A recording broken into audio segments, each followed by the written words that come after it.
Donc dans le numéro 38, voici un circuit où vous devez préciser le sens du courant et les tensions aux bornes du conducteur ohmique et du condensateur. Donc 1A, pour le sens du courant, c'est ici. Pour la tension aux bornes du conducteur ohmique, ce sera donc en convention récepteur en sens opposé. Et pour la tension aux bornes du condensateur ici, donc ici UR et ici UC. Montrer que l'équation différentielle s'écrit de cette façon-là. Donc, on parcourt la boucle en faisant la somme algébrique des tensions aux bornes des dipôles qui composent cette boucle. Donc on a, si on prend le sens horaire, on a donc E moins UR moins UC, et on revient au point de départ, égale 0. Donc en regroupant les termes susceptibles de changer, ça fait donc E égale UR plus UC, donc ici les termes susceptibles de changer, et puis ici la tension, la valeur constante, la constante, donc en écrivant E plutôt à droite, voilà une étape où on a les deux tensions, on exprime UR avec l'allodome, c'est RI, plus UC égale E. On remplace I par son expression CdU sur dt.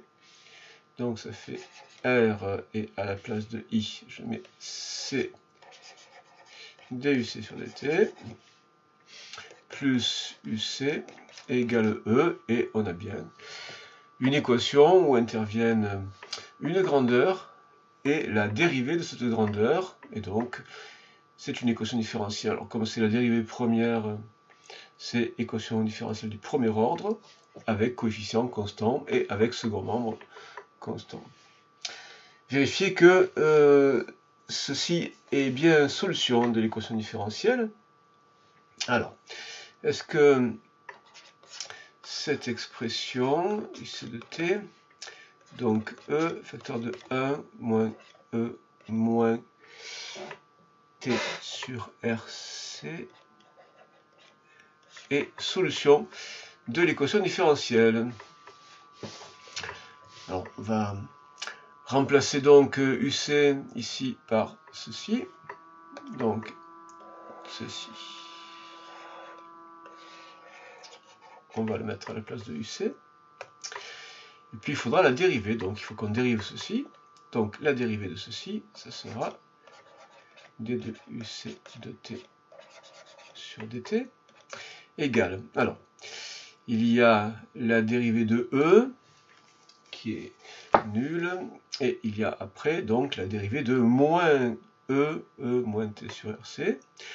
Donc ce sera moins E moins t sur RC, on reconduit l'exponentielle et on multiplie par la dérivée de l'exposant, donc on multiplie par moins 1 sur RC. Donc en multipliant par moins 1 sur RC, ici le moins disparaît et il apparaît RC. Et donc dans l'équation, on va mettre ceci à la place de ceci. Alors, on obtient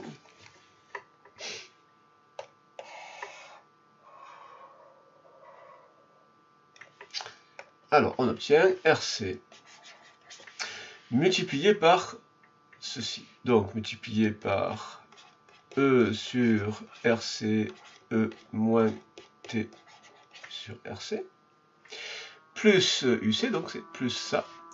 Donc plus E facteur de 1 moins E moins T sur RC égale E. Donc ici, on voit disparaître RC et il restera E moins T sur RC. Alors là, ce sera plus facile si on développe. Donc ça fait E moins E moins T sur RC. Oui, il vaut mieux éviter de mettre ceci. Et donc, ici, on voit se simplifier E et moins E moins T. Et donc, il reste E, et ça fait bien le E de l'équation. L'expression du temps caractéristique, donc taux c'est RC. Est-ce que c'est... Alors, quelle est son unité? Quelle est son unité? Donc, la dimension de RC, alors, si on raisonne avec les unités, R, ça intervient dans le DOM, donc c'est une tension divisée par une intensité, donc R, ce sont des volts divisés par des ampères. La capacité C intervient dans Q égale C fois U. Donc la capacité, c'est Q sur U. Ce sont des coulombs divisés par des volts. Donc des coulombs divisés par des volts. Et donc la dimension de RC, ici les volts disparaissent. La dimension de RC, ce sont des coulombs divisés par des ampères. Il reste à développer encore les coulombs. Les coulombs, c'est la charge électrique, c'est une charge électrique, donc les coulombs interviennent dans la relation Q égale I fois delta T. Donc les coulombs, c'est le produit entre des ampères et des secondes. Donc à la place de coulomb, je peux mettre ampères multiplié par seconde, donc divisé par ampère. Et donc les ampères disparaissent, il reste les secondes. Et donc le produit RC est bien un temps, a bien la dimension d'un temps. Alors maintenant, est-ce que le temps de réponse du modèle est vraisemblable dans le cas de l'usage? Donc le temps de réponse, on doit calculer 2 fois taux. Le temps de réponse, c'est 2 fois taux. Donc 2 fois taux. Donc là, c'est le problème. Taux égale RC. On va calculer ça numériquement. Pour R, on a donc quelle valeur? Eh bien, on n'a pas de valeur. Donc, il faut qu'on le détermine graphiquement ici. Alors, comment faire? Eh bien, ça me semble plus intéressant et moins imprécis d'utiliser le fait que à taux, à la date t égale taux, on a obtenu 63% de la charge UC a atteint 63% de la tension maximale finale. Et cette tension maximale finale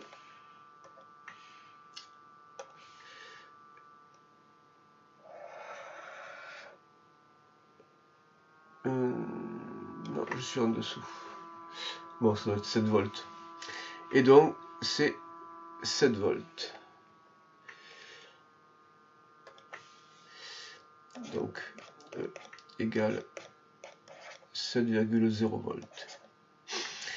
Donc, 0,63% de 7 volts. C'est donc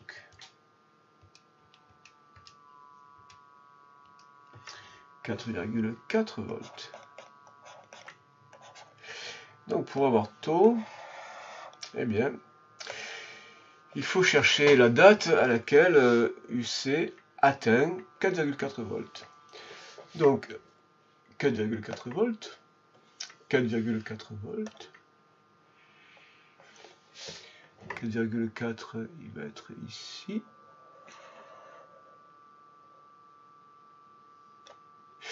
Et donc l'abscisse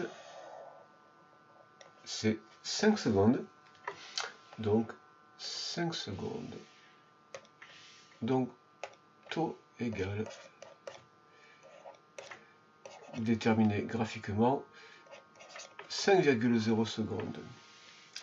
Alors le temps de réponse, ce sera 2 taux. Donc temps de réponse,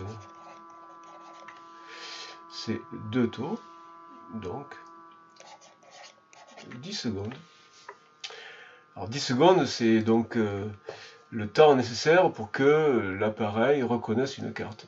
Et évidemment, pour chaque passager, 10 secondes, bon, c'est pas un paramétrage viable, ça ne pourrait pas fonctionner.